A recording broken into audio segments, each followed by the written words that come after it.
from him. Yeah. All right, thank you. Let's see.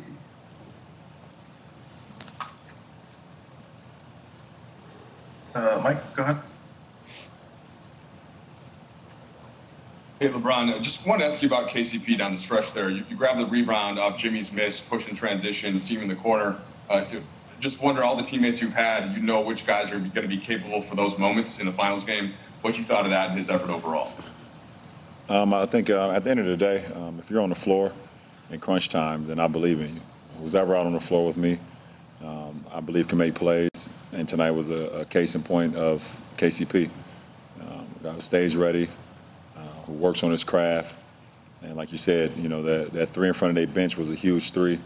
And obviously the drive at the end of the shot clock was two big back-to-back plays, you know, in the fourth quarter where we needed to continue to score versus this team. I think it was after game 2 that you made the comment that it's not just enough to win the game. You guys want to be great. This game was one where defensively you guys were great, and then there was a lot of sloppiness early offensively with the turnovers. I'm just wondering if there's a certain point, like, does there come a point where you stop striving for that winning in a great way, and it's just enough to get the wins? Or is that not until? Well, it's two different things. It's kind of two different things, two different points you're making. You never stop striving to be perfect or be great. And you know that a perfect game is not going to happen, but that don't mean you still don't strive to be as great as you can be every night. Now, you know, every game has its own, adjustments and things of that nature. And, tonight was one of those games where we had to win on the defensive end and make some timely shots.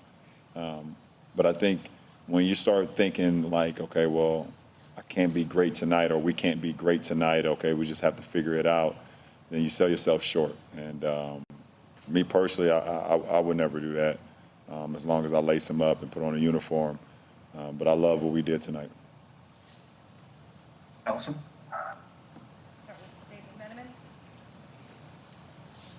LeBron, you guys took a 5-point lead to the fourth quarter and won the game, which made you, as a team, 56-0 this season, taking a lead into the fourth. What does that say about the makeup of your team, and do you take any pride in being on a team that can possess that stat? Well, I think the fourth quarter obviously is winning time. You had 12 minutes to buckle down defensively with the lead, try to hold that lead, and then you have to execute offensively. And, obviously didn't know the stat, coming into tonight, but for us, that's just the mindset. We got 12 minutes. And if we have the lead, it's our job to outscore the opponent or hold them to less points as us, which is the same exact thing. And because if we win the quarter, we win the game. And that's kind of been our mindset all year long. I know you talked about AD's great games and said that's who AD is, but in the last 2 days, from where he sort of told us after Game 3, he felt like it could have been more aggressive to the guy he was after hitting that shot with 39 seconds left, beating his chest. What did you see in sort of his just getting back to that place where he can be the player that he can be? He's a big shot maker in the shot clock, early in the shot clock, fourth quarter, first quarter, everything in between. And it was just a great setup by Doe. The possession before that, Doe was able to fake it like he was going back to him, carry himself into the lane, get a layup. And then, kind of the very next possession, he was able to, find him. And AD just kind of stared at the shot clock, knew it was late in the shot clock, and obviously trusted his shot that he works on consistently. So, big-time shot, big-time play for our team to be able to put the game away. All right, Sam? Ron, Spo just said over here that this game being tight back and forth the entire time, that it came down to moments of truth. You guys won more than they did at the end. But when AD hits that shot and you're doing the Ric Flair and screaming a little bit, is there a different kind of satisfaction when y'all are so tight all night long and then you have that kind of a breakthrough at that point? Well, you kind of know momentum plays and momentum shots, depending on the score, the time, what's going on, within the last few possessions. They were going back and forth, with us, and we were going back and forth with them. Duncan Robinson hits one off the glass at the end of the shot clock for a three. Bam hits one off the glass, and, right there before we thought that possibly went in. Obviously, it didn't count. Hero hit some big rest, in a very physical series like this, and does it matter more to you now than it used to? No, for me, it doesn't matter. I can go every other day if that was the case be, but I'm going to take full advantage of it. It gives me an opportunity to continue to get my body right, my mind, and everything in between. So I'll take full advantage of it, but it does nothing for me besides just getting a little extra day. I guess it does. I guess it does do a little something, but it's not needed for me personally. Chris? Brian, when I believe it's like the third game of this series where you guys have called for a challenge in the first half. Today it was the right, you got it overturned, the right call. But when do you as a player feel like it's time to, do a challenge so early in the game? Like, when do you weigh the pros and cons of doing it so early? There's certain momentum plays throughout the first half. A certain rhythm that you have, either offensively or defensively, that if that call is made correctly, then you continue to stay in that zone. You continue to stay in that rhythm. And if the call is wrong, it can throw you off of your rhythm. So we've wanted to challenge some things in the first half that we just felt like, okay, even if we were right, maybe that's not the time. We still got our rhythm. We're good, whatever the case may be. But we felt like in that particular moment, we were playing some really good basketball. We was defending at a high level. And we knew for sure, we knew 100%, because I was guarding the ball, I knew for sure I didn't touch the ball. Hero just he tried to float it over me, and it kind of hit the backboard and hit the wire. So, Coach is always kind of like, 50-50 about it. And obviously, as a player on the floor, you hate to tell your coach to challenge and you're not 100%, but I was for sure 100% about that play.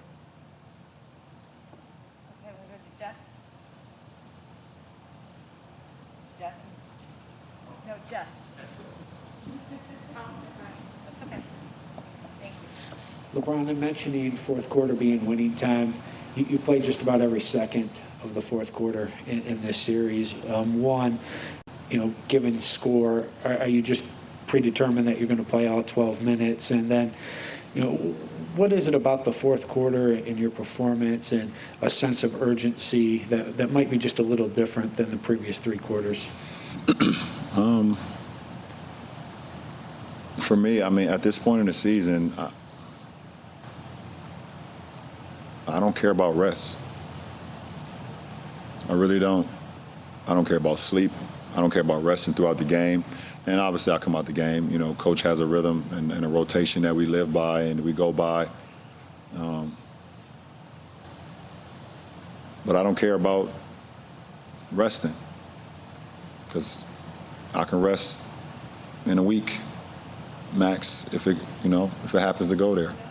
I can rest for a month straight, which I won't do because of who I am. You guys know that. But if I can rest then. I can sleep 8 hours and get up and eat and then go right back to sleep if I want to. All right, Morgan? KCP and Markeith both talked about a text that you sent saying that this is a must-win game. What was it about today that prompted you to do that? When I woke up from my nap this morning after our team meeting, I just felt that. I felt that vibe. I felt that pressure. I felt like for me personally, this was one of the biggest games of my career, and just wanted to relay that message to my teammates, the type of zone I was in, the type of moment it was, because I just know how great of a team that we're playing against. And after the Game 3 win, the confidence that they had, that they still have, even after tonight's loss, they're just a gritty, so damn well coached team. But I feel like if we want to be a championship ball club, if we really want to be a championship team, then we gotta have that same grit and that same attitude. So it's just my mindset. I'm kind of still in it. Obviously, my mind kind of working right now. Last two questions, Dan? LeBron, Anthony's versatility on defense is a weapon that allowed Frank to kind of make the switch and say, he can start possessions on him. You and Markieff would be the only three guys that wouldn't switch. But specifically, just AD's ability to do that, to still get back and protect the rim and to still deter shots. Is it kind of unmatched? Yeah, that's why he's the Defensive Player of the Year.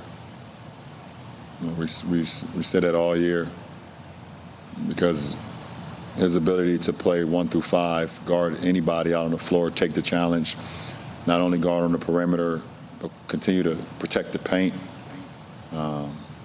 Guards drive on him. It's hard to score on him. You see how high Harold threw that ball up? It went in, but he had to throw that thing up to the skyscrapers, right?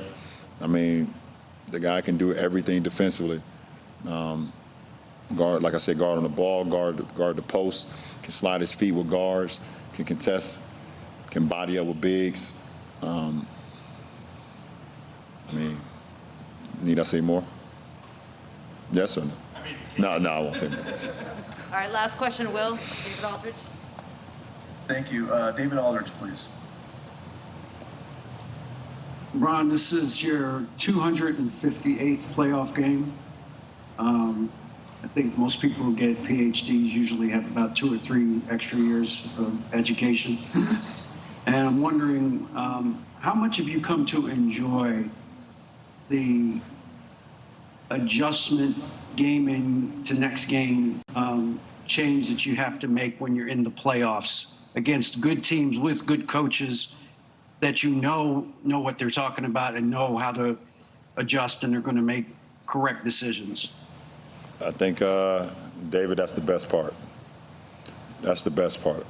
I get so excited. Like right now, I'm excited about our meeting tomorrow, watching film and breaking that down and seeing things that we can do better, seeing things that we did do well, thinking about the adjustments that they possibly or will do, because I know Spo going into game 5. That's the best part about it. It's a chess match, and when you get to this point in your career, having your mind at a high level. Great players, we're all here for a reason. We're in the finals, both teams, both conferences, and anybody that hits the floor, they're on the floor for a reason. So to be able to think through the game and understand and see the adjustments and try to, make plays before plays even seem like they're going to be possible. That's the best. That's the best part for me personally. Thanks, LeBron. Appreciate it.